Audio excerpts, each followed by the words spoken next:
প্রিয় মাধ্যমিক পরীক্ষার্থীরা, তোমরা যারা 2025 সালে যারা মাধ্যমিক পরীক্ষা দেবে ভাবছো, অবশ্যই দেখো তোমাদের কিন্তু 2 নম্বরের, 3 নম্বরের এবং 5 নম্বরের যেই সাজেশন, সেই সাজেশন কিন্তু আমি তোমাদের মাধ্যমিক ভূগোলের কভার করে দিয়েছি। তো তোমরা অনেকেই কমেন্ট করেছো যে স্যার আনসারগুলো দিন। তো অবশ্যই দেখো আজকে আমি তোমাদের 2 মার্কসের এই কোয়েশ্চেনগুলো রয়েছে, সেগুলো সাজেশন রয়েছে, সেই সাজেশনের আনসারগুলো তোমাদের সামনে আমি উপস্থাপন করব, অবশ্যই চিত্র সহকারে। আর দেখো তোমাদের এমসিকিউ, এসিকিউ, সত্য মিথ্যা যেগুলো রয়েছে সেগুলো কিন্তু আমি ধাপে ধাপে তোমাদের সাজেশন দিয়ে দেবো। তবে আগে আমি কিন্তু তোমাদের ফুললি তোমাদের একদম মাধ্যমিক একদম ফাইনাল পরীক্ষার জন্য 2 মার্কসের, 3 মার্কসের এবং তোমাদের 5 মার্কসের যে সাজেশন রয়েছে সেগুলো উত্তর সহ আমি তোমাদের সামনে অবশ্যই ধাপে ধাপে উপস্থাপন করব। আজকে আমি কিন্তু তোমাদের সামনে কিন্তু 2 মার্কসের যে কোয়েশ্চেনগুলো রয়েছে, সাজেশন রয়েছে, সেগুলো আমি উত্তর বলবো। অবশ্যই সেটি কিন্তু প্রথম অধ্যায়। আর তোমাদের বাকি যেগুলো 2 নম্বর, 3 নম্বর, 5 নম্বরের, এগুলো কিন্তু সম্পূর্ণ আমি সাজেশন দিয়েছি। তোমরা ডেসক্রিপশন লিঙ্কে গিয়ে দেখে আসতে পারো। অবশ্যই সেই ভিডিওগুলো থেকে তোমরা কিন্তু অবশ্যই উপকৃত হবে, হেল্পফুল হবে। চলো প্রিয় শিক্ষার্থীরা, আজকে আমি দেখে নিচ্ছি তোমাদের দেখো মাধ্যমিক ভূগোলে তোমরা অনেকেই কমেন্ট করেছে যে স্যার আপনি আনসার মানে সাজেশন আনসারগুলো দিন। দেখো এটি কিন্তু পার্ট 1। এই পার্ট 1 2 মার্কস দেখো একসঙ্গে দেখো তোমাদের যতগুলো অধ্যায় রয়েছে মাধ্যমিকের সম্পূর্ণ অধ্যায়ের কিন্তু সাজেশন উত্তর একবারে কিন্তু বোঝানো সম্ভব নয়। তাই আমি তোমাদের ধাপে ধাপে প্রত্যেক দিন দেখো, আজকে আমি তোমাদের ভূগোলের প্রথম অধ্যায়ের মধ্যে রয়েছে দেখো যেই সাজেশন, সেটি রয়েছে কিন্তু প্রাকৃতিক ভূগোল। এই প্রাকৃতিক ভূগোলের মধ্যে অবশ্যই তোমাদের সব থেকে সুবিধা পজিটিভ রয়েছে উত্তর। এই উত্তর সহ আমি তোমাদের সামনে উপস্থাপন করতে চলেছি। দেখো প্রথম অধ্যায়ের মধ্যে রয়েছে বহির্জাত প্রক্রিয়া ও সৃষ্ট বা গঠিত ভূমিরূপ। এখানে দেখো প্রত্যেকটি কোশ্চেনের মান কিন্তু 2 করে। দেখো ডবল স্টার রয়েছে, ট্রিপল স্টার রয়েছে, ভিভিআই রয়েছে। প্রথম কোশ্চেন রয়েছে দেখো ইনসেলবার্স কাকে বলে। ইনসেলবার্স দেখো শুষ্ক অঞ্চলে কিংবা মরু অঞ্চলে বায়ুর ক্ষয়কার্যের ফলে যে পাহাড়ের প্রান্ত বা খাড়া এবং উপরের ভাগটা মসৃণ বা ডিমের মতো যে ধরনের ভূভাগ বিক্ষিপ্তভাবে ক্ষয় প্রতিরোধ করে দাঁড়িয়ে থাকে, তাকে কিন্তু ইনসেলবার্স বলে। ঠিক আছে, এটি কিন্তু শুষ্ক প্রায় মরু অঞ্চলে দেখা যায়। এটি দেখো বৈশিষ্ট্য লিখে দিয়েছি। তো তার আগে বলে দিচ্ছি, দেখো তোমাদের দেখো ইনসেলবার্স যখন তোমরা আঁকবে এরকম আঁকতে পারো, দেখে নাও এরকম। ঠিক আছে, ইনসেলবার্স গুলো কিন্তু এরকম হয়। ওকে, আর তোমরা মনে করো যদি ইনসেলবার্স অবশ্যই দেখো কিন্তু আঁকবে, তো দেখো একদম ইজিলি তোমরা কিন্তু এরকম কিন্তু এঁকে দিতে পারো, কোনো প্রবলেম নেই। ঠিক আছে, এটা কিন্তু ইনসেলবার্স। দেখো প্রান্তভাগ কিন্তু খাড়া। ঠিক আছে, উপরের ভাগটা কিন্তু মসৃণ, দেখো মসৃণ ডিমের মতন। ঠিক আছে, প্রান্তভাগ খাড়া। তো এই ধরনের ভূভাগ হলো ইনসেলবার্স, যেগুলো মরু অঞ্চলে বা শুষ্ক অঞ্চলে বিক্ষিপ্তভাবে অবস্থান করে। বৈশিষ্ট্য দেখো, বৈশিষ্ট্যের মধ্যে রয়েছে ইনসেলবার্স গ্রানাইট, নিস বা কংগ্লোমারেট শিলা দ্বারা কিন্তু গঠিত। 2, দেখো মরু অঞ্চলের বায়ুর অবকর্ষ এবং অপসরণ প্রক্রিয়ার ফলে কিন্তু ইনসেলবার্স গঠিত হয়। দেখো ইনসেলবার্স বা ইনসেলবার্গ তোমরা যা লেখো। এরপরে রয়েছে দেখো 3-এ ইনসেলবার্সের পার্শ্বদেশ কিন্তু কি বলেছিলাম, মসৃণ ও খাড়া। ঠিক আছে, এটা হবে খাড়াই। ঠিক আছে, অবশ্যই খাড়াই হবে। এবং এবং শীর্ষদেশ গোলাকার হবে কিংবা ডিম্বাকার হতে পারে। এরপরে রয়েছে দেখো তোমাদের প্রপাতকূপ। দেখো প্রপাতকূপ বা প্রপাতকূপ কাকে বলে বা বলতে কি বোঝো। দেখো পার্বত্য অঞ্চলে বা উচ্চ পার্বত্য অঞ্চলে দেখো জলপ্রপাত আমরা রয়েছে, ওয়াটারফলস রয়েছে। উচ্চ পার্বত্য অঞ্চলে যেই উপর থেকে জলগুলো নিচ দিকে পড়ে, ঠিক আছে, যেখানে জলগুলো পড়ে সেই পাদদেশে কি হয় বলতো, ওই জলের গতি কিংবা জলের সঙ্গে বয়ে আনা প্রস্তরখণ্ড যেগুলো রয়েছে সেগুলো কি করে বলতো, ওই পাদদেশে আঘাতে, ঘর্ষণে, অবঘর্ষণ প্রক্রিয়ায় বুদবুদের মাধ্যমে এক ধরনের ক্ষয় হয়। ওই ক্ষয়ের পরে হাড়ির মতো বা বোতল আকারের এক ধরনের বিশাল গহ্বরের বা গর্তের সৃষ্টি হয়, তাকে কিন্তু প্রপাতকূপ বলে। ঠিক আছে, দেখো এই যে দেখতে পাচ্ছ ওয়াটারফলস, এই ওয়াটারফলসে দেখো উপর থেকে জলগুলো যখন নিচ দিকে পড়ে, দেখো নিচ দিকে পড়লো, জলের গতি কিন্তু বেশি থাকে। এই জলের সঙ্গে বয়ে আসা কিন্তু বিভিন্ন ধরনের পাথর রয়েছে, সেই পাথরগুলো কিন্তু নিচে পতিত হয়ে দেখো অবকর্ষ পদ্ধতিতে নিচে ক্ষয় হয়। ঠিক আছে, নিচে ক্ষয় হয়ে বোতলাকার বা হাড়ির মতো, ঠিক আছে, এক ধরনের গর্ত তৈরি করে। তো একে বলা হয় কিন্তু হ্যাঁ, একে বলা হয় কি বলতো, একে বলা হয় কিন্তু প্রপাতকূপ। ঠিক আছে, একে বলা হয় প্রপাতকূপ। ঠিক আছে, তো দেখো হ্যাঁ, প্লান্সপুল বা প্রপাতকূপ দেখে নাও, এই চিত্র আমার উপর দিকে মাথার উপর দিকে রয়েছে প্রপাতকূপ। দেখো এই ধরনের প্রপাতকূপের উদাহরণ সুবর্ণরেখা নদীর হুন্ড্রু। ঠিক আছে, হুন্ড্রু জলপ্রপাতে এরকম অসংখ্য প্রপাতকূপ বা প্লান্সপুল দেখা যায়। ওকে, তো এরপরে রয়েছে দেখো তোমাদের রয়েছে পর্যায়ন কাকে বলে। এই কোশ্চেনটি যদিও 2024 সালে দিয়েছে, তথাপি এই কোশ্চেনটিও গুরুত্বপূর্ণ, তার কারণ শর্ট কোশ্চেনের ক্ষেত্রে। ঠিক আছে, দেখো পর্যায়ন কি, দেখো অবরোহণ, অবরোহণ এবং আরোহণ, এই অবরোহণ এবং আরোহণের সম্মিলিত ফল হলো পর্যায়ন। তাহলে অবরোহণ কি, দেখো অবরোহণ হলো প্রাকৃতিক শক্তির দ্বারা আমাদের পার্বত্য অঞ্চল কিংবা উঁচু ভূভাগ ভয় পেয়ে পেয়ে যখন নিচু হয়ে যায় তখন সেই প্রক্রিয়াকে বলা হয় অবরোহণ। ঠিক আছে, বা সেই শক্তিকে বলা হয় অবরোহণ। আর মানে নিচু হয়ে, মানে বহির্জাত শক্তির ফলে কোনো উঁচু ভূভাগ যখন নিচু হয়ে যায় তখন থেকে বলা হয় অবরোহণ।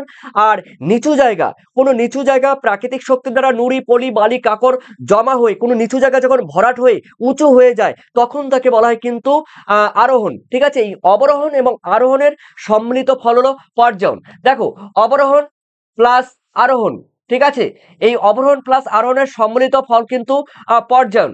ঠিক আছে, এটা কিন্তু মাথায় রাখবে, পর্যায়ন। তো অবশ্যই তোমরা এই 2024 সালে দিলে কিন্তু তোমাদের 2025 সালের ক্ষেত্রেও গুরুত্বপূর্ণ হবে। অবরোহণ জানা হলো, আরোহণ জানা হলো, পর্যায়ন জানা হলো। পলল শঙ্কু, দেখো পলল শঙ্কু বা অ্যালুভিয়াল কন, দেখো এই পলল শঙ্কু হলো কি, দেখো দেখো উচ্চ পার্বত্য অঞ্চলে নদী যখন পার্বত্য অঞ্চল ছেড়ে মধ্য গতিতে বা সমভূমিতে প্রবেশ করে তখন উচ্চ পার্বত্য অঞ্চল থেকে বয়ে আনা নুড়ি পলি বালি কাকড় এগুলো পর্বতের পাদদেশে জমা করে হাত পাখার মতো, ঠিক আছে, ত্রিভুজ আকৃতির এক ধরনের ভূভাগ তৈরি করে, যাকে বলা হয় পলল শঙ্কু বা পলল বেজনী। দেখো পলল শঙ্কু এটা মনে করো একটা পার্বত্য অঞ্চল। ঠিক আছে, এটা পার্বত্য অঞ্চল, দেখে নাও এটি পার্বত্য অঞ্চল। এই পার্বত্য অঞ্চল যখন পার্বত্য অঞ্চল থেকে যখন নদীগুলো সমতল ভূমিতে নেমে আসে, সমতল ভূমিতে নেমে আসলো তখন হাত পাখার মতো, দেখো হাত পাখার মতো কিন্তু এক ধরনের ভূভাগ তৈরি করে। অর্থাৎ এই পার্বত্য অঞ্চল থেকে যে নদী আসে, সেই নদীর সঙ্গে বয়ে আসা নুড়ি পলি বালি কাকড় এগুলো পর্বতের পাদদেশে জমা করে, দেখো শঙ্কু আকৃতি বা হাত পাখার মতো এক ধরনের ভূভাগ তৈরি করে, যাকে পলল শঙ্কু বা পলল বেজনী বলা হয়। ওকে, এরপরে রয়েছে দেখো জলবিভাজিকা। দেখো জলবিভাজিকা কি বলতো, দুটি নদীর মধ্যবর্তী অঞ্চলে যে উঁচু ভূভাগ রয়েছে সেই উঁচু ভূভাগটি হলো জলবিভাজিকা।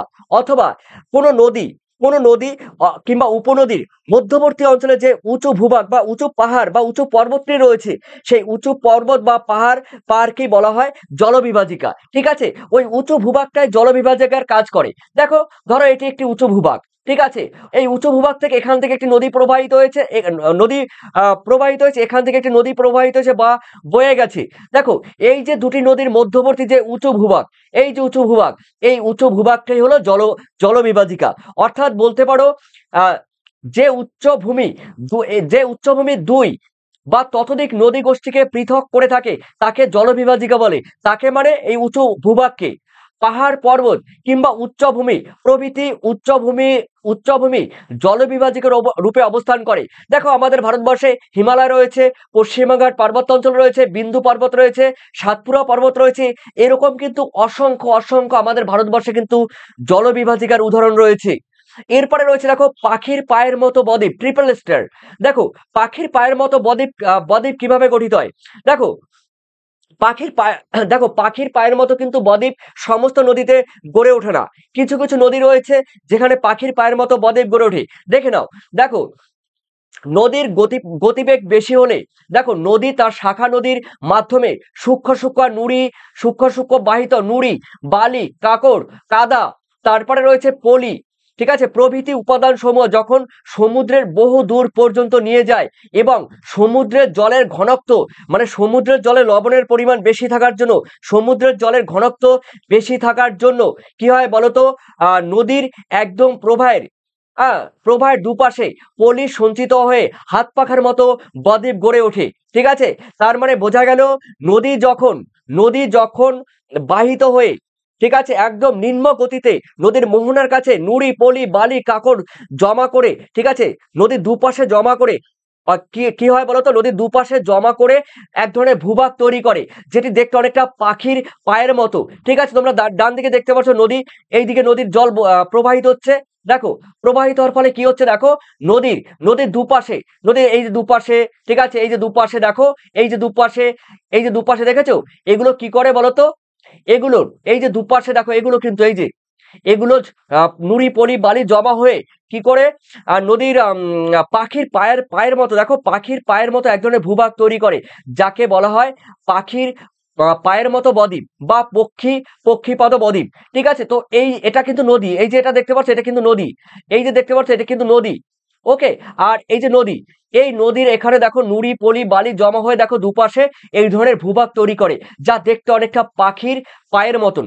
ওকে, তো দেখো এখানে বলা হয়েছে সমুদ্রের তরঙ্গ বা সমুদ্রের ঢেউয়ের তুলনায় নদীর শক্তির পরিমাণ বেশি হলে পাখির পায়ের মতো বদ্বীপ গড়ে ওঠে। তার মানে নদীর কিন্তু ঢেউ কম হতে হবে, নদীর ঢেউয়ের শক্তি কিন্তু কম কম হতে হবে। তার ফলে কি হবে বলতো, সরি, দেখো অ্যাকচুয়ালি কি বলতো, সমুদ্রের তরঙ্গের বা সমুদ্রের ঢেউয়ের তুলনায় নদীর শক্তির পরিমাণ কিন্তু বেশি হবে। হ্যাঁ অবশ্যই নদীর ঢেউর শক্তি কম হবে, কিন্তু নদীর যে শক্তি রয়েছে সমুদ্রের তরঙ্গের ঢেউয়ের শক্তি কিন্তু কম হতে হবে। আর দেখো নদীর শক্তি কিন্তু বেশি হতে হবে। এর ফলে কিন্তু পাখির পায়ের মতো বদ্বীপ গড়ে ওঠে। দেখো পাখির পায়ের মতো বদ্বীপ গড়ে ওঠে মিসিসিপি নদীর মিসৌরি। দেখো মিসিসিপি নদীর মোহনায় কিন্তু এরকম বদ্বীপ গড়ে ওঠে। আর আমাদের ভারতবর্ষে কৃষ্ণা নদীর বদ্বীপ কিন্তু এরকম বদ্বীপের উদাহরণ।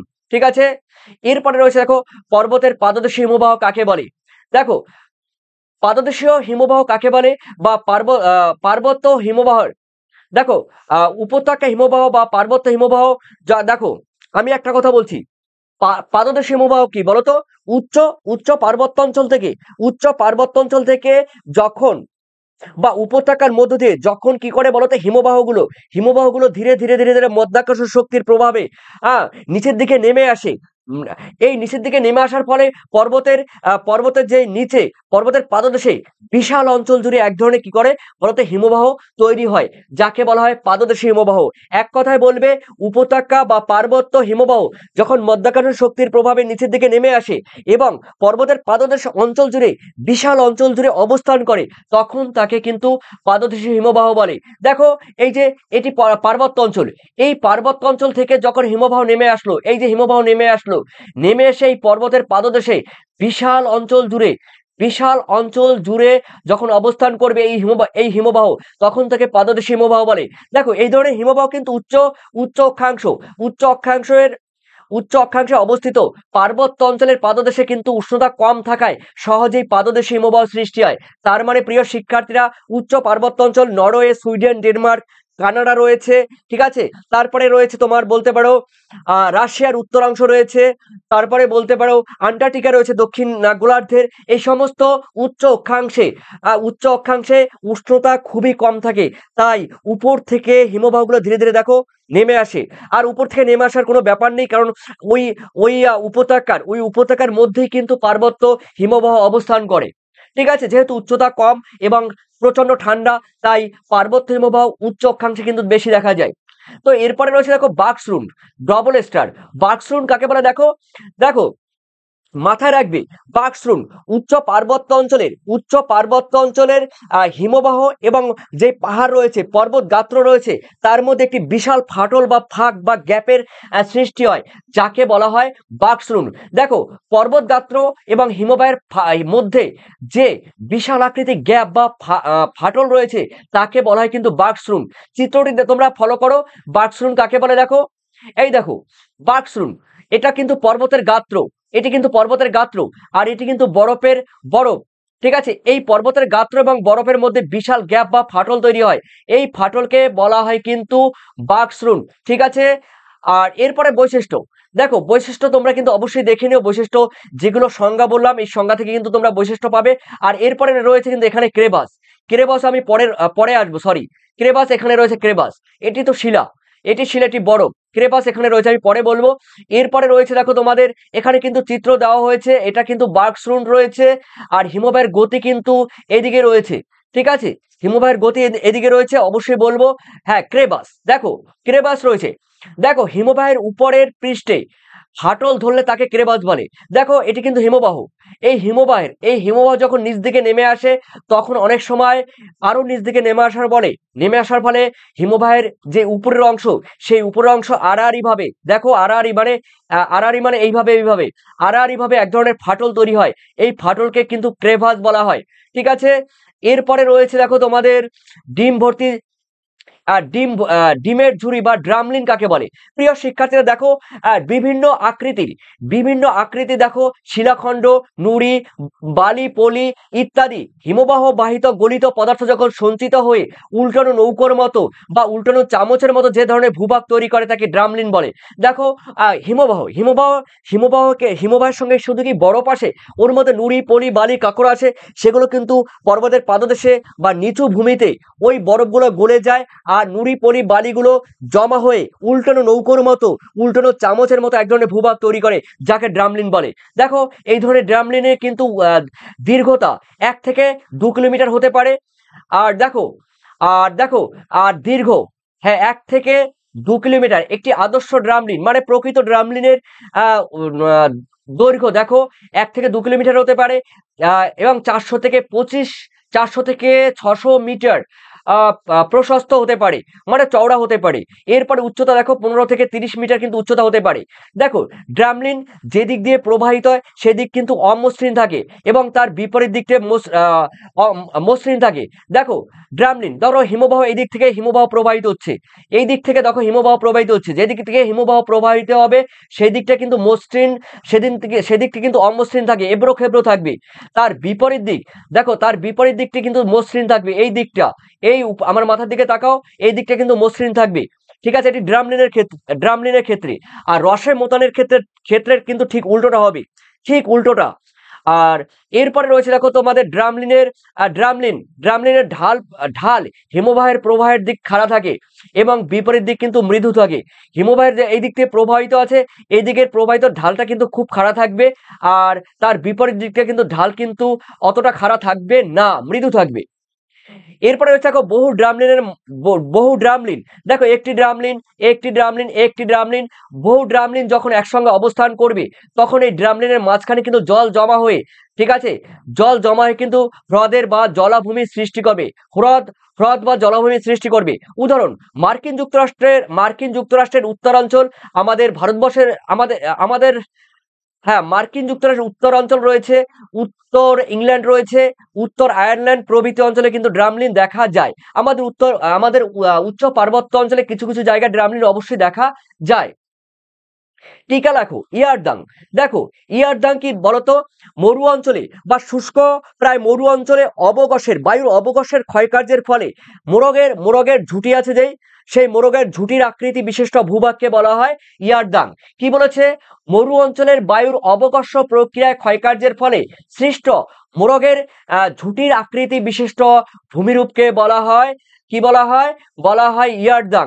দেখো চিলির আটাকামা, দক্ষিণ আমেরিকার চিলির আটাকামা, তারপরে রয়েছে মধ্য এশিয়ার মরুভূমিতে প্রচুর পরিমাণে ইয়ারদাং দেখা যায়। দেখো ইয়ারদাং, আমার মাথার দিকে তোমরা ফলো করো, ইয়ারদাং কিন্তু এরকম হবে, আমার মাথার দিকে ফলো করো। দেখো ইয়ারদাং অনেকটা এরকম হয়, ঠিক আছে, এরকম আর ইয়ারদাং হয়ে কিন্তু থাকে, ইয়ারদাং এরকম হয়ে থাকে, ঠিক আছে। এগুলো মোরগের ঝুঁটির মতো এই ধরনের ভূভাগ কিন্তু দেখা যায়। উচ্চতা দেখো, ইয়ারদাং এর উচ্চতা কিন্তু 6 মিটার পর্যন্ত হয়, আর বিস্তৃতি 70 থেকে 400 মিটার পর্যন্ত কিন্তু বিস্তৃত হয়। উচ্চতা মানে বুঝতেই পারছো এর উচ্চতা, এর হাইট এত হতে পারে, আর এর লেন্থ, দেখো এর লেন্থ কিন্তু দেখো বলা যায় 70 থেকে 400 মিটার পর্যন্ত বিস্তৃত হতে পারে। দেখো ইয়ারদাং কঠিন এবং কোমল শিলা উলম্বভাবে অবস্থানে বায়ু প্রবাহের সমান্তরালে বিন্যস্ত থাকে। দেখো কোমল এবং কঠিন শিলা, এটা মনে করো কঠিন শিলা, এটা কোমল শিলা, কঠিন শিলা, কোমল শিলা, কঠিন শিলা, কোমল শিলা, যেটি ক্ষয় হয়েছে সেটি কিন্তু কোমল শিলা। এই কোমল এবং কঠিন শিলার অবস্থানের জন্য, উলম্বভাবে অবস্থানের জন্য কিন্তু এই ইয়ারদাং তৈরি হয়। দেখো সৃষ্টি বায়ুর অবকর্ষ ক্ষয় প্রক্রিয়ায় ইয়ারদাং কিন্তু সৃষ্টি হয়, অবকর্ষ কথাটি বলবি। দেখো এদের শীর্ষদেশ কিন্তু সূচালো হয়। দেখো প্রত্যেকটি ইয়ারদাং এর কিন্তু পৃষ্ঠদেশ সূচালো। চিত্র দেখে কিন্তু বুঝে বুঝে পড়লে কিন্তু তোমাদের কিন্তু কমপ্লিট হবে, অথবা দিয়ে তোমাদের ইয়ারদাং দিয়েছি, তোমরা কিন্তু এটাও পড়তে পারো। এরপরে রয়েছে অপসরণজনিত গর্ত। শুষ্ক প্রায় মরু অঞ্চলে বায়ুর, দেখো প্রবল বেগে যখন বায়ু প্রবাহিত হয়, বায়ু কি করে? বায়ুর মরু অঞ্চলের বায়ুগুলোকে উপর দিকে অপসারণ করে দেয়, সরিয়ে দেয়, তখন তখন কি হয় বলতো, মরু অঞ্চলে কিছু গর্ত বা অবনমিত অঞ্চলের সৃষ্টি হয়। এই অবনমিত জনিত গর্তকে ব্লো আউট, এই অবনমন জনিত গর্তকে ব্লো আউট বা গর্ত বলা হয়। ওকে, বা অপসারণ জনিত গর্ত বলা হয়। ঠিক আছে, এই ধরনের গর্ত কিন্তু দেখো মিশরের সাহারা মরুভূমিতে সৃষ্ট কাতারা কাতারা পৃথিবীর মধ্যে বৃহত্তম অপসারণজনিত গর্ত। Short question, VBI. কাতারা, মিশরের কাতারা একটি একটি অপসারণজনিত গর্ত বা ব্লো আউট রয়েছে। ধরো এটি মরুভূমি, ঠিক আছে, এই মরুভূমিতে কি করে বলতো, মরুভূমিতে অপসারণজনিত গর্তের ফলে দেখো এখানে কি করেছে, বায়ু চারিদিকে উড়ে গেছে। ঠিক আছে, বায়ুর দ্বারা উড়ে গেছে, উড়ে গিয়ে এখানে কিন্তু একটি গর্তের মতো ভূভাগ তৈরি করেছে।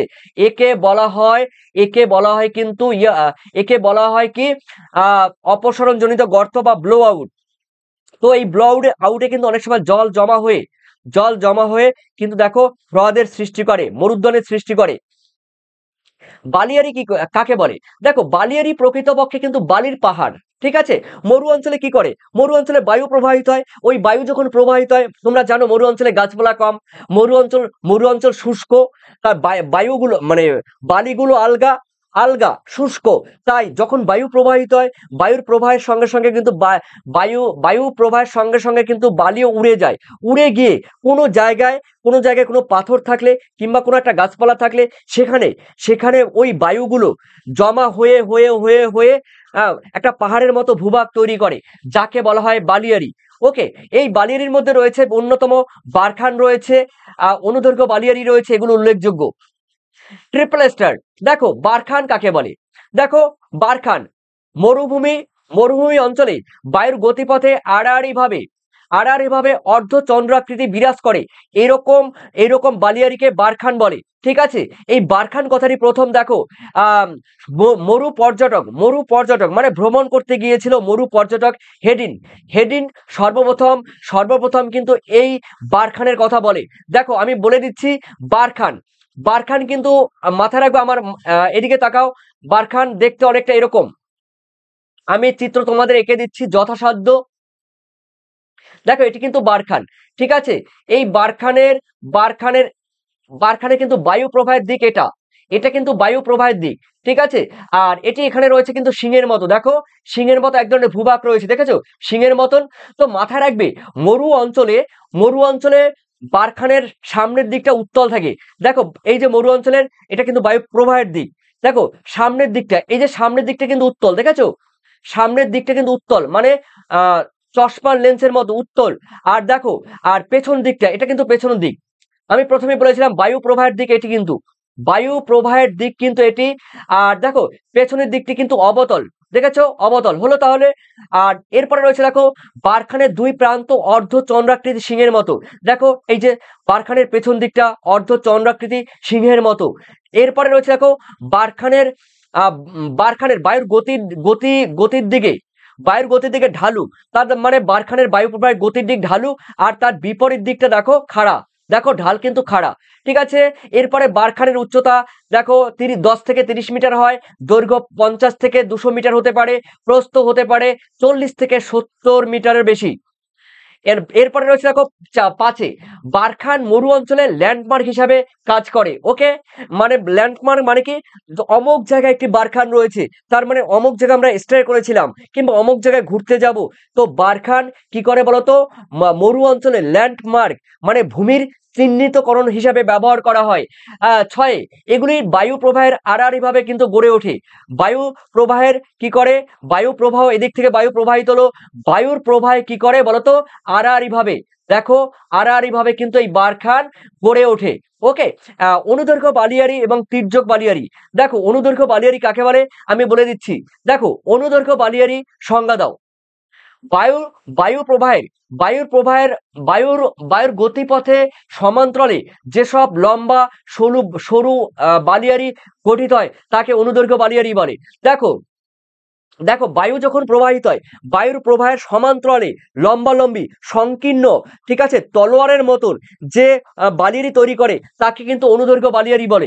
এই ধরনের বালিয়ারি কিন্তু সোজা থাকে। ঠিক আছে, আবার একটা শর্ট কোশ্চেন তোমাদের বলে দিচ্ছি, দুটি বালিয়ারি ধরো আমি তোমাদের বলে দিচ্ছি একটি বালিয়ারি, দেখে নাও, এ একটি বালিয়াড়ি রয়েছে, মানে অনুদৈর্ঘ্য বালিয়াড়ি রয়েছে, এ একটি অনুদৈর্ঘ্য বালিয়াড়ি রয়েছে, এ একটি অনুদৈর্ঘ্য বালিয়াড়ি রয়েছে।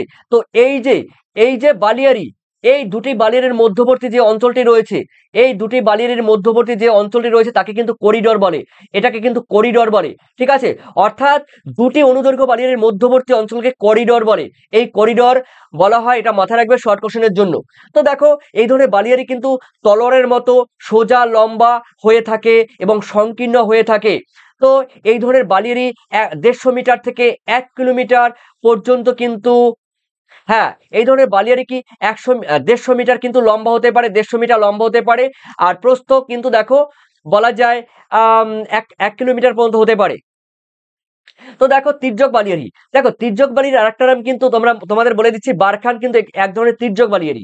ঠিক আছে, তো শুষ্ক প্রায় মরু অঞ্চলে বায়ুর গতিপথে আড়াআড়ি ভাবে গড়ে ওঠা বালিয়াড়িকে তির্যক বালিয়াড়ি বা বারখান বলে। ওকে, তো এই ধরনের বালিয়াড়ির উচ্চতা সাধারণত 15 মিটার থেকে 30 মিটার পর্যন্ত হতে পারে। বালিয়াড়ি 2, এই ধরনের বালিয়াড়ি 5 মিটার থেকে 200 বর্গমিটার অঞ্চল জুড়ে কিন্তু অবস্থান করতে পারে। টিকা, টিকা লেখো, মন্থকূপ। প্রথমে তোমরা প্রপাতকূপ পড়েছিলে, প্লান্সপুল পড়েছিল। প্লান্সপুল বা মন্থকূপ কি? দেখো, উচ্চ পার্বত্য অঞ্চলে, আগে শুনবে, ঠিক আছে, তুমি লেখাটা তুমি বাদ দিয়ে দাও, আমি যা লিখিয়ে দিয়েছি স্ক্রিনে এটা বাদ দাও, আমার কথা শোনো আগে, আমার কথা শোনো। দেখো, উচ্চ পার্বত্য অঞ্চল থেকে যখন নদী প্রবাহিত হয়, তখন নদীর প্রবাহকালে, ঠিক আছে, নদী যখন প্রবাহিত হয়, নদীর প্রবাহকালে নদীর তলদেশে ঘর্ষণের ফলে ওই ছোট ছোট যেই বালি পলিগুলো আসে, তো ওই নুড়ি পলি বালি ঘর্ষণে তলদেশে অবঘর্ষণের ফলে এক ধরনের গর্ত তৈরি করে। ওই গর্তগুলোকে মন্থকূপ বা পটহোল বলে। শুনে নিও ক্লিয়ার করে। দেখো, উচ্চ পার্বত্য অঞ্চল থেকে যখন নদী প্রবাহিত হয়, ওই নদীর প্রবাহকালে নদীর তলদেশে, ঠিক আছে, নদীর তলদেশে জল প্রবাহ এবং নদীর নুড়ি পলি বালির দ্বারা অবঘর্ষের ফলে এক ধরনের ছোট ছোট গর্ত তৈরি করে। এই ধরনের গর্তগুলোকে মন্থকূপ বা পটহোল বলা হয়। দেখো, এই দেখো, এগুলো কিন্তু, এটি কিন্তু নদীর, ঠিক আছে, এই দেখো নদী, এই নদীর কি করেছে বলতো, নদীর তলদেশে জল যখন প্রবাহিত হবে, এই প্রবাহকালে নদীর তলদেশে ক্ষয় করে দেখো, ক্ষয় করে ছোট ছোট এক ধরনের গর্ত তৈরি করে। ঠিক আছে, অবঘর্ষ, তলদেশ ক্ষয় মানে নদীর তলদেশ বা যে কোনো তলদেশের ক্ষয় মানে অবঘর্ষ ক্ষয়। নদীর তলদেশে দেখো এই ধরনের অবঘর্ষ ক্ষয় করার ফলে অসংখ্য গর্ত তৈরি করে, একে পটহোল বলে। এগুলো দেখতে অনেকটা হাড়ির মতো বা বোতলের মতন। ওকে, তো এরপরে রয়েছে দেখো তোমাদের হিমালয় পার্বত্য অঞ্চলে নদ নদীগুলির নদী বক্ষে এই ধরনের অসংখ্য মন্থকূপ দেখা যায়। গিরিখাত কাকে বলে? দেখো, উচ্চ পার্বত্য অঞ্চলে, মাথায় রাখবে কিন্তু, গিরিখাত উচ্চ পার্বত্য অঞ্চলে বা আর্দ্র জলবায়ু অঞ্চলে নদী যখন প্রবাহিত হয়, তখন বিশেষ করে নদীর পার্শ্বক্ষয় থেকে নদীর নিম্নক্ষয় বেশি হয়। আর এই নিম্নক্ষয়ের ফলে নদীর সংকীর্ণ গভীর এক ধরনের ভূভাগ তৈরি করে, একে গিরিখাত বলে। বোঝা গেল? ধরো তুমি দার্জিলিং এ আছো, ধরো তুমি উচ্চ পার্বত্য অঞ্চলে হিমালয়ে আছো, ঠিক আছে, ওই উচ্চ পার্বত্য অঞ্চল থেকে যখন নদী প্রবাহিত হয়, নদীর প্রবাহকালে পার্শ্বক্ষয়ের থেকে নদীর নিম্নক্ষয় বেশি হয়। কেন? নদীর গতিবেগ বেশি। ওই নদীর গতিবেগ বেশি হওয়ার জন্য নদীর সঙ্গে বয়ে আসা নুড়ি পলি বালি এগুলো কি করে, নদীর তলদেশে নিম্নক্ষয় বেশি করে। আর নিম্নক্ষয়ের বেশি পার্শ্বক্ষয় করতে পারে না, তার কারণ নদীর জলের পরিমাণ কম কিন্তু গতিবেগ বেশি। আর এর ফলে নদীর তলদেশে নুড়ি পলি বালি কাঁকড় দ্বারা অবঘর্ষ প্রক্রিয়ায় ক্ষয় করে নদী কিন্তু এগিয়ে যায়। তখন এই ধরনের সংকীর্ণ গভীর ভূভাগকে কিন্তু বলা হয় গিরিখাত। ঠিক আছে, আর্দ্রপ্রায় নদীর পার্বত্য প্রবাহে কিন্তু ভূমির ঢাল বেশি থাকায় নদীর স্রোতের বেগ কিন্তু প্রচন্ড হয়, এটা আমি বললাম। ঠিক আছে, এরপরে অথবা দিয়ে তোমরা কিন্তু এটা দেখতে পারো। সৃষ্টির কারণ কিন্তু আমার সংজ্ঞার মধ্যে বলা হয়ে গেছে, উদাহরণ শতদ্রু, সিন্ধু, তিস্তা। ঠিক আছে, তো তারপরে রয়েছে ব্রহ্মপুত্রের উচ্চ গতিতে, ঠিক আছে, যেমন রয়েছে অরুণাচল প্রদেশে, ওই সমস্ত জায়গায় কিন্তু গিরিখাত দেখা যায়। এরপরে রয়েছে দেখো দক্ষিণ পেরুর কলকা নদীর গিরিখাতটি বিশ্বের গভীরতম গিরিখাত। শর্ট কোশ্চেনের জন্য দেখো, কলকা নদীর গিরিখাতটি কিন্তু বিশ্বের গভীরতম গিরিখাত। প্লাবনভূমি কাকে বলে? দেখো, নদী উচ্চগতি, মধ্যগতি, নিম্নগতি, নদীর ৩টি গতি থাকলে তাকে আদর্শ নদী বলে। তো উচ্চ গতি পেরিয়ে নদী যখন মধ্যগতি কিংবা নিম্ন গতিতে প্রবাহিত হয় তখন নদীর চওড়া বেড়ে যায়, নদীর জলের পরিমাণ বেড়ে যায়। তখন বর্ষাকালে বিশেষ করে নদীর জল নদীতে জল বহন করতে পারে না। তখন এত পরিমাণে জল বর্ষার সময় আসে, তখন নদীর জল উপচে দুকুল প্লাবিত হয়ে দুদিকে কি করে ওই জলগুলোর প্লাবিত হয়ে যায়, পার্শ্ববর্তী অঞ্চল প্লাবিত হয়ে যায়। এর ফলে ওই নদীর সঙ্গে বয়ে আসা পলি বালি কাঁকর এগুলো জমা হয়ে কি করে বলতো, নদীর দুই তীরবর্তী অঞ্চলে বা নদীর পার্শ্ববর্তী অঞ্চলে, নদীর যে পার্শ্ববর্তী অঞ্চলগুলো রয়েছে সেগুলো দেখবে প্লাবিত হয়ে নুড়ি পলি বালি, এখানে বলতে পারবে শুধু পলি বালি কাদা, এই ধরনের পদার্থগুলো জমা হয়ে এক ধরনের নবীন পলিমাটি তৈরি করে। একে কিন্তু এই ধরনের ভূভাগকে কিন্তু প্লাবন ভূমি বলে। অর্থাৎ এক কথায় বলবে, নদী যখন উচ্চ পার্বত্য অঞ্চল ছেড়ে নদী যখন মধ্য এবং নিম্ন গতিতে প্রবাহিত হয় তখন নদীর কিন্তু বহন ক্ষমতা বেড়ে যায়। বিশেষ করে নদীর পলি বালি কাঁকর এগুলো জলের সঙ্গে বয়ে এসে নদীর পার্শ্ববর্তী অঞ্চল প্লাবিত হয়ে গিয়ে যে ভূভাগ তৈরি করে তাকে প্লাবন ভূমি বলা হয়। ঠিক আছে, তো দেখতেই পাচ্ছ এগুলো কিন্তু প্লাবন ভূমি। ঠিক আছে, এটা কিন্তু প্লাবন ভূমি। আর এই যে দেখতে পাচ্ছ এগুলো কিন্তু দেখো প্লাবন ভূমি। আর তো অবশ্যই প্লাবন ভূমির নদীর মধ্য এবং নিম্ন গতিতে নদীর সঞ্চয় কার্যের ফলে প্লাবন ভূমি গঠিত হয়। তারপরে রয়েছে দেখো বিহারের গঙ্গা নদীর গতিপথের দুপাশে পশ্চিমবঙ্গের নিম্ন প্রবাহে অসম সমভূমিতে ব্রহ্মপুত্র নদীর দুপাশে এরকম প্লাবন ভূমি দেখা যায়। ঠিক আছে, এরপরে রয়েছে দেখো স্বাভাবিক বাঁধ কাকে বলে, দেখো নদীর দুপাশে পলি বালি কাঁকর, ঠিক আছে, এগুলো জমা হয়ে নদীর দুপাশে উঁচু হয়ে বাঁধের মতো এক ধরনের ভূভাগ তৈরি করে, তাকে কিন্তু স্বাভাবিক বাঁধ বলে। দেখো বলে দিচ্ছি, স্বাভাবিক বাঁধ নিম্ন প্রবাহের নদীর দুপাশে বলেছিলাম পলি বালি কাদা প্রভৃতির সঞ্চয়ের ফলে প্রাকৃতিকভাবে বাঁধের আকারে যে দীর্ঘ ভূমির সৃষ্টি করে তাকে কিন্তু স্বাভাবিক বাঁধ বলে। এই যে স্বাভাবিক বাঁধ, এটা নদী, এই নদীর দুপাশে দেখো, এই দুপাশে নদীর দুপাশে নুড়ি পলি বালি কাঁকর জমা হয়ে বাঁধের মতো এক ধরনের প্রাকৃতিক বাঁধ তৈরি করে, একে স্বাভাবিক বাঁধ বলা হয়।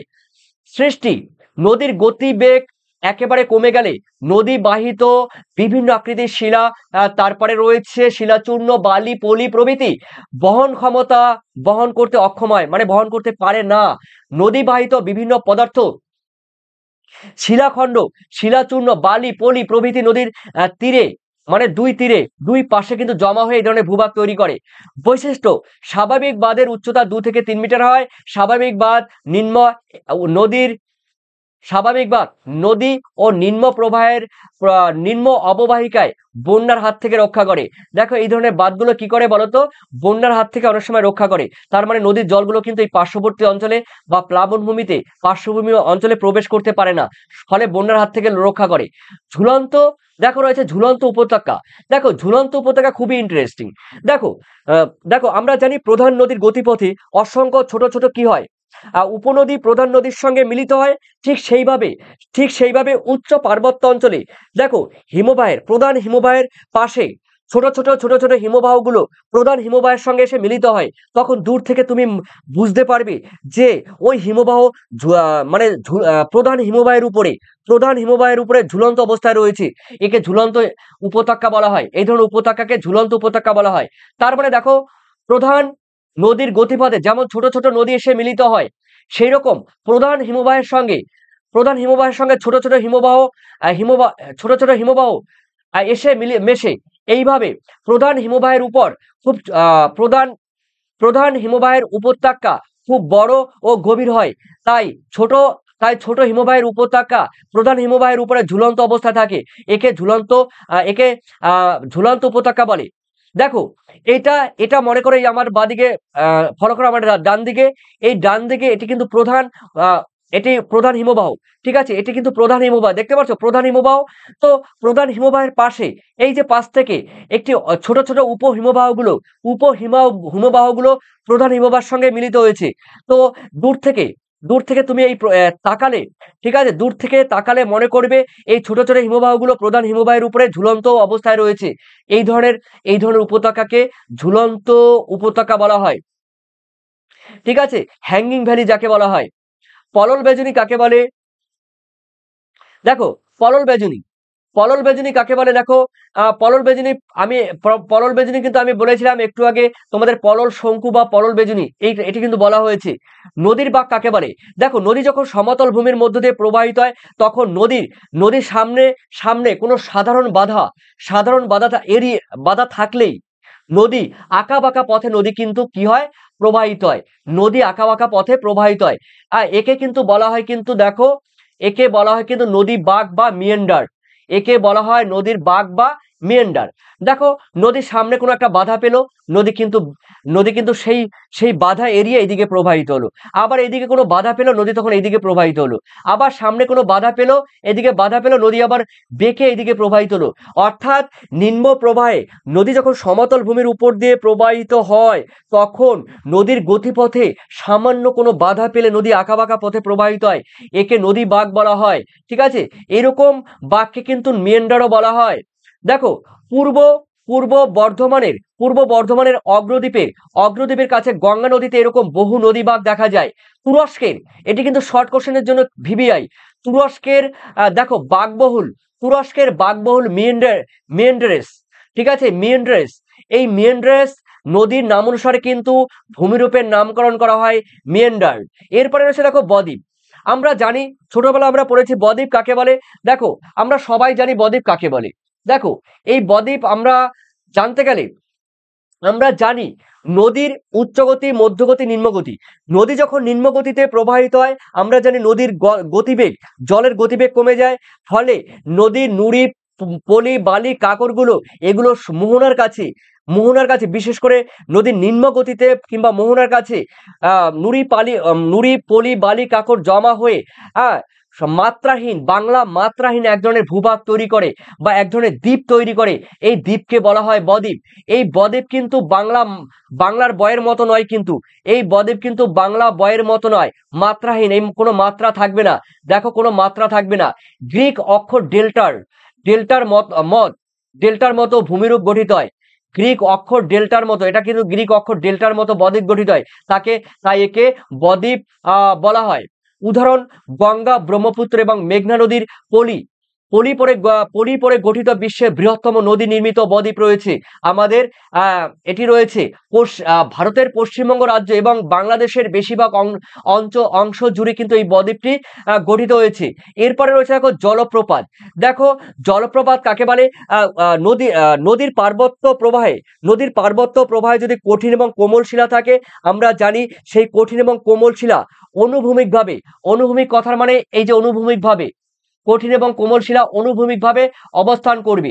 ধরো এটি রয়েছে কোমল শিলা, ঠিক আছে, কোমল শিলা। এটি রয়েছে কঠিন শিলা। তো বলা হয়েছে নদী যখন উচ্চ পার্বত্য অঞ্চলের উপর দিয়ে প্রবাহিত হবে, এটা নদী, মনে করো এটা নদী যখন পার্বত্য অঞ্চলের উপর দিয়ে প্রবাহিত হবে তখন কি করে বলতো, তখন উপর থেকে জলগুলো লাফিয়ে লাফিয়ে নিচ দিকে প্রবাহিত হবে। দেখো, কোমল শিলা বেশি ক্ষয় করছে, কঠিন শিলা কম ক্ষয় করছে। তার মানে উচ্চ পার্বত্য অঞ্চলে যখন কঠিন শিলা এবং কোমল শিলা অনুভূমিকভাবে অবস্থান করবে এবং আড়াআড়ি ভাবে অবস্থান করবে তখন কঠিন শিলা অপেক্ষা কোমল শিলা বেশি ক্ষয় করবে এবং জলগুলো উপর থেকে লাফিয়ে লাফিয়ে নিচ দিকে প্রবাহিত হবে। এই বিশাল জলরাশি উপর থেকে যখন নিচ দিকে লাফিয়ে লাফিয়ে পতিত হবে তখন তাকে কিন্তু জলপ্রপাত বলে। উদাহরণ, আমেরিকা যুক্তরাষ্ট্রের সেন্ট লরেন্স নদীর নায়াগ্রা জলপ্রপাত আর ভারতের নর্মদা নদীর ধোঁয়াধর জলপ্রপাত একটি বিখ্যাত জলপ্রপাতের উদাহরণ। কতগুলো বৈশিষ্ট্য দিয়েছি, তোমরা দেখে নাও। অবশ্যই ভূমির ঢাল বিশাল পরিবর্তন হতে হবে, কঠিন এবং কোমল শিলা থাকতে হবে, তারপরে জল প্রবাহ বেগে নিচের দিকে পতিত হতে হবে, তারপরে জলপ্রপাতের নিচে প্রপাতকূপ সৃষ্টি হতে হবে, এগুলো রয়েছে। এরপরে এক্সট্রা রয়েছে হিমরেখা কাকে বলে। দেখো হিমরেখা মেরু অঞ্চলে, মেরু প্রদেশে ও উচ্চ পার্বত্য অঞ্চলে তীব্র শৈত্যের কারণে যে সীমারেখার উপরে সারা বছর অত্যাধিক শীতলতার জন্য সারা বছর কিন্তু জল জমে বরফে পরিণত হয়। এখানে কিন্তু সারা বছর জল জমে বরফে পরিণত হয়। আর নিচে একটি নির্দিষ্ট উষ্ণতায় নিচে কিন্তু বরফ গলে জলে পরিণত হয়। তখন যে রেখা বা সীমানা দ্বারা নিচের নিচের নিচের জল কিন্তু উত্তাপে গলে যায়, হ্যাঁ, আর উপরে সারা বছর কিন্তু জল বরফে পরিণত হয়, সেই রেখাকে কিন্তু হিমরেখা বলা হয়। ষষ্ঠঘাতের সূত্র, দেখো ষষ্ঠঘাতের সূত্র, নদী, নদী কোনো কারণে, দেখো যে কোনো নদী হতে পারে, কোনো কারণে নদীর গতিপথ যদি দ্বিগুণ হয়, ঠিক আছে, নদীর গতিপথ, এখানে কিন্তু গতিবেগ হবে, সরি গতিপথ নয়।